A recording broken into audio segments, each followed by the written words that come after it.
안녕하세요. 앞선TV입니다. 네이버 검색창에 이런 문답이 있었습니다. 감사합니다가 일본어에서 유래된 말이라고 들었는데 고맙습니다라고 해야 하느냐는 물음이었습니다. 이에 대해 이는 근거 있는 주장이 아니고 기록에도 없으니 한자어와 순 우리말의 차이로 볼 수 있을 것 같다는 답변이 있자 이에 대해 반박하는 답변이 다시 달렸습니다. 감사는 일본어가 맞고 현재 우리가 일상으로 쓰는 대부분 한자말은 일본어에서 유래했고 이는 일제시대 신분명이 들어오면서 쓰기 시작했다는 것입니다. 과연 그럴까요?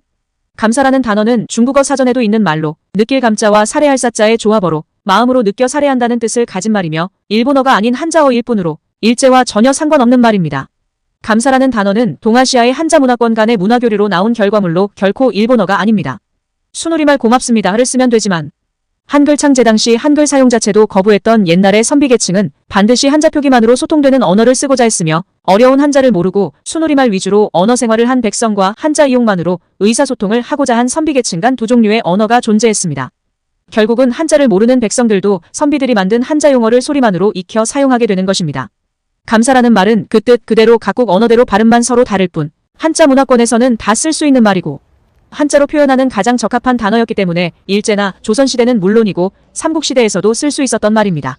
일제시대에 서양의 신문물이 들어오며 원어를 그대로 안 쓰고 한자를 써서 만들어진 단어들은 일본어를 조합한 것이 아닌 한자의 뜻을 이용해 조합한 한자 단어이기 때문에 우리가 식민시대가 없었어도 그와 똑같거나 비슷하게 만들어졌을 말들입니다.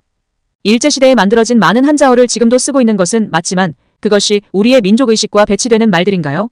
일제와 관계없이 우리가 단독으로 만들었었어도 그 한자 뜻 그대로 원용하여 썼을 말들입니다. 영어 명칭을 우리말로 바꿔 쓰려면 순우리말 아니면 한자어를 만들었어야 하는데 당시는 지금과 비할 수 없이 한자어를 많이 썼던 시절입니다. 자동차를 순우리말인 탈 것이라거나 차라는 한자 자체가 자동차의 뜻을 이미 가진 글자로 이렇게만 표현해도 소통상 별 문제가 없지만 마시는 음료의 차와 구별하는 의미와 뜻글자를 사용한 한자 문화권에서는 단어를 만들 때 그 뜻에 집착하는 경향이 있기에 소나 말 또는 사람이 끄는 수레의 뜻을 가진 차라는 단어만으로는 부족하다고 느껴 스스로 움직이는 수레라고 하는 뜻을 부여해 자동차가 된 것입니다. 자동차라는 말을 그럼 다른 한자어로 뭐라고 표현해야 되나요? 기름으로 가는 차라고 해서 유동차라고 해야 일본어가 아닌 것이 되나요? 가장 적합하고 당연한 용어를 두고 일제시대에 만들어진 한자 용어들을 전부 일본어라고 주장하며 일본이 쓰니까 굳이 이를 피해야 하나요? 쇄국 정책이라도 써야 할까요? 이는 불필요한 피해의식 내지는 불필요한 죄의식을 심어주며 경우에 따라서는 한민족을 자리 능력이 없는 것으로 간주했던 일종의 식민사관과 연관될 수도 있으므로 이러한 맹목적인 주장에 좀 더 주의를 기울일 필요가 있습니다. 단언할 순 없지만 감사라는 단어가 일본어라고 단언하며 반박글을 단분의 어조를 보면 우리 민족이 세계에서 가장 아부를 잘하는 민족이라는 근거 없는 주장까지 하고 있는 걸로 보기에 따라서는 마치 우리 민족을 경멸하는 듯 보이기도 합니다.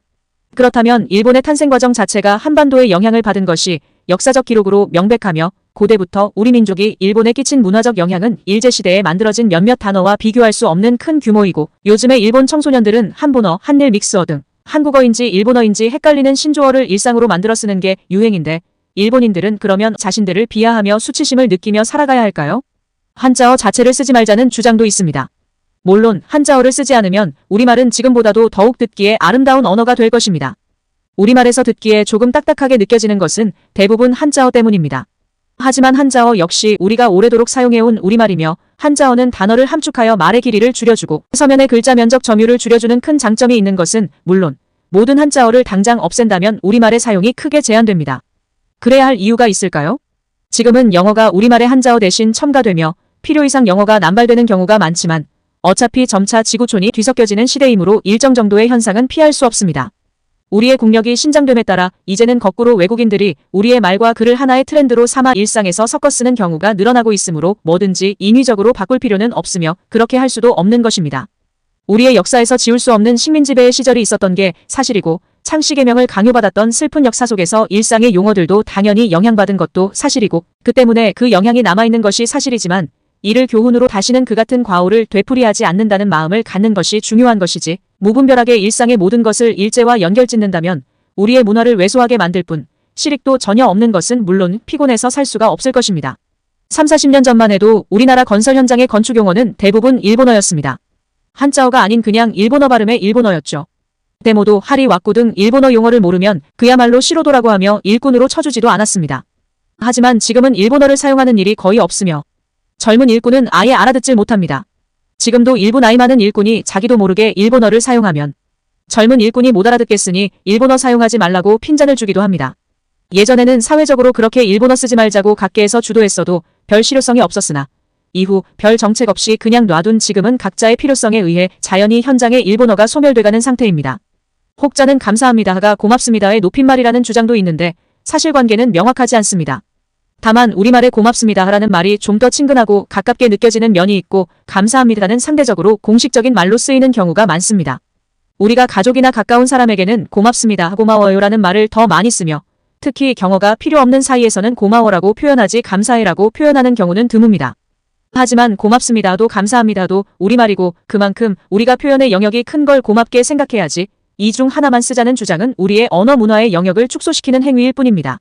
문화는 서로 공유하는 것입니다. 우리가 우리 문화를 지킨다는 것은 그것이 우리 것임을 널리 알리고 잊지 말자는 것이지 우리만 쓰자는 것이 아닙니다. 우리 문화를 우리만 쓴다면 오늘날의 K문화는 생길 수 없었습니다. 문화는 또한 서로 섞일 수밖에 없는 것입니다.